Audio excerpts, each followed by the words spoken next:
Hello everybody and welcome to another cello technique tutorial. In today's video, in today's lesson, we're gonna cover Louis Feuillard Studies of the Young Cellist exercise or study number 17, which is study for the bow.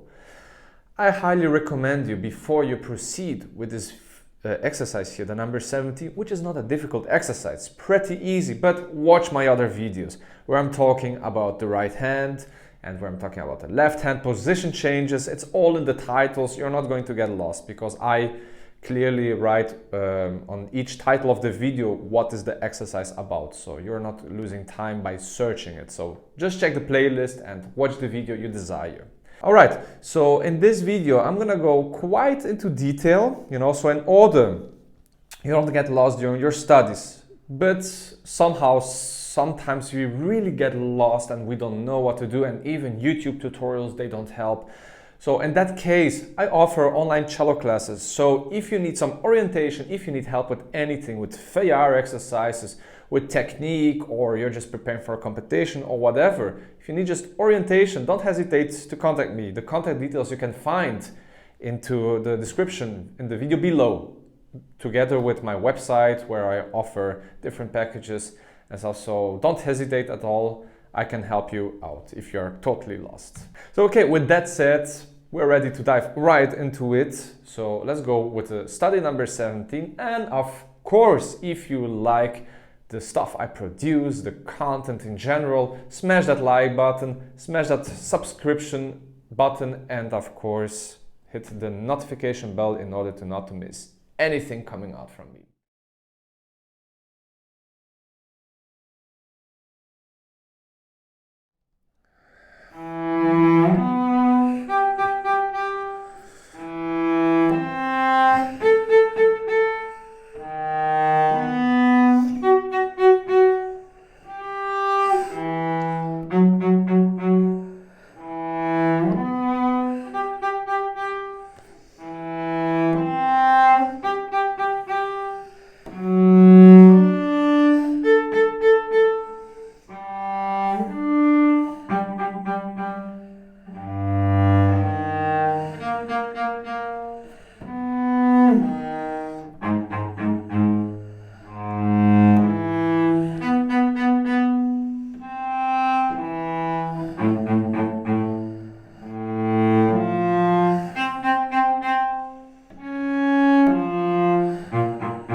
Right, I just played the exercise through, so you can take a listen how the final result will sound like. Okay, so first things first. We need to analyze as usual. So the tempo, moderato, not too quick, not too slow. Now we have some letters happening over there. So what is it written over there in the score? We have a G, we have SP, G, FR, and so on, right? Okay, for those that watched my other videos, they know exactly what that means. But for the newcomers, I'm going to explain you here what it means. So G comes from ganzer Bogen, is German for the whole length of the bow.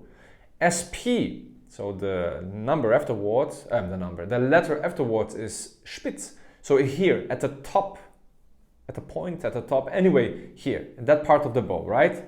Then we have a G again, which is ganzer Bogen, whole length of the bow, and then we have FR, FR, Frosch, or frog in English, right?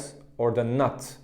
I don't know. Some people, they call it nut, but I don't know. But anyway, the beginning of the bow. So here. Then we have ganzer Bogen again. So this is the exercise about. It's about bow management also. So I'm going to show you slowly the first notes where we have the G. It's like this. Right? So we use the whole bow. Then we have SP, Spitz. Then the next one, G, right, fosh. So that's the thing. So we do that, small bow, whole length, small bow. So this is the exercise about. So it's about bow management. It's about the good control of the fingers. So for these ones, so don't play with the whole arm. Don't use too much bow. Everything compact, everything concentrated. So what you can do, first of all, make sure that the 2/4 notes that you're playing, so these longer notes, so that you calculate very well how much bow you're gonna use for each note. What does that mean? So pay attention. I'm gonna play one way that is wrong and one way that's supposed to be correct. So there we go.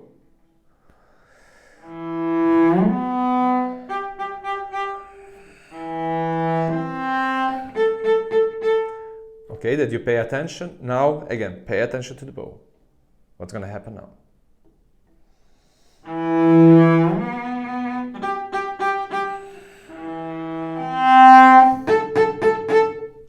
I think it was pretty obvious which one was right and which one was wrong. So as you see, you need to calculate very good. So we have 2 notes, 2/4 notes, pretty easy to calculate. So we play the first note and we go into the middle of the bow. So more or less over here. So we have enough space to produce a beautiful sound and a great connection to the next note. See? So let me show this again, very slowly. Fine. Now we're gonna do the position change. See, so we have a lot of space. So this is important. The more space you have, the better, because then you're gonna have a better sound. So, because check it out again, what's gonna happen if you don't have a good bow distribution. See? We have this scratchy sound because we don't have enough space, and we know we don't have enough space, so automatically we're gonna use our reserve, which is force. And force in that case, with small bow, it's not good because terrible sound. Anyways, so this is what happens. So do that a couple of times. Maybe what you can do in this exercise, just do step by step. So just take the long notes without the triplets, so without this pa pa pa pa. So first step would be this. Okay, now the next one would be this, so the second bar. Okay, now the next one.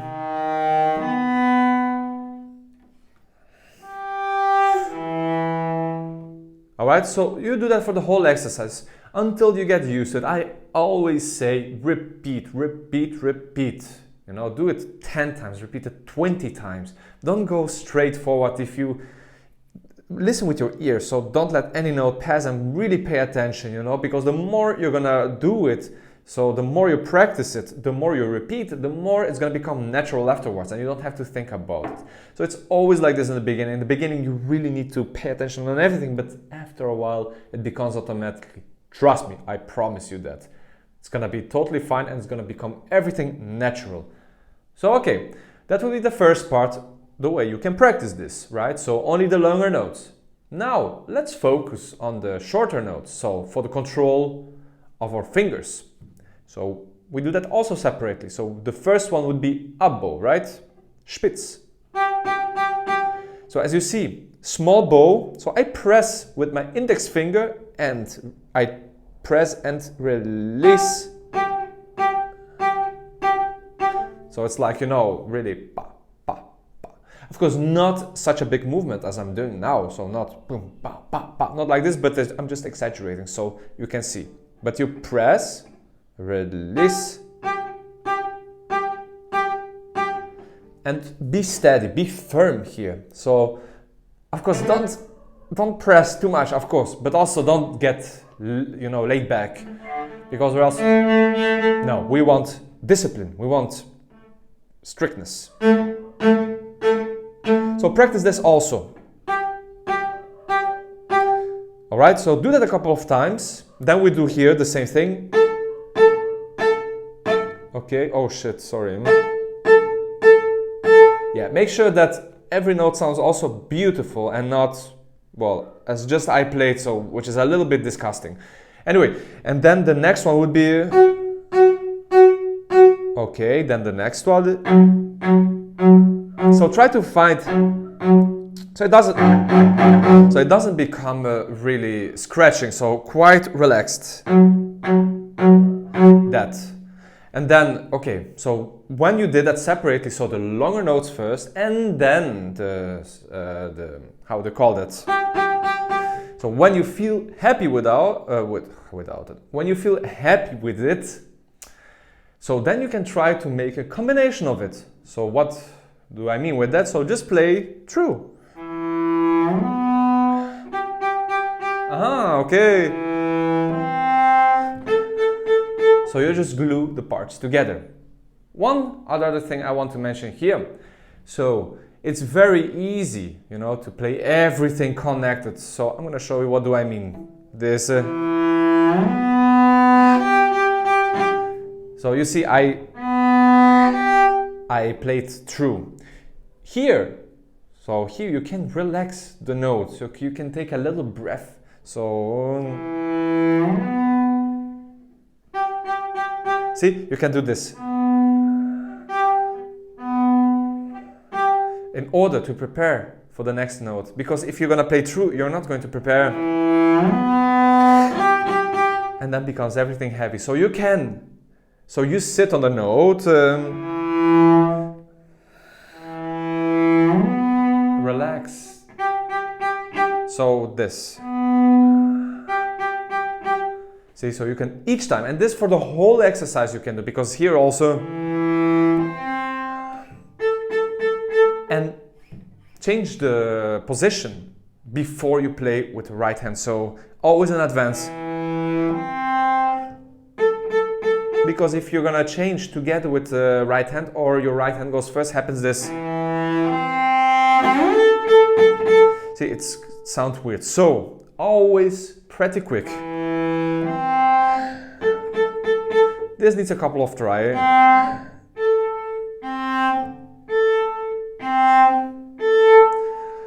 So as we see, we have here a couple of position changes. If you haven't watched the other video where I'm talking about position changes, which is an extremely important video, well, fine, I explain you how you can practice this here. If you missed it, maybe then practice only the position changes here. So we do,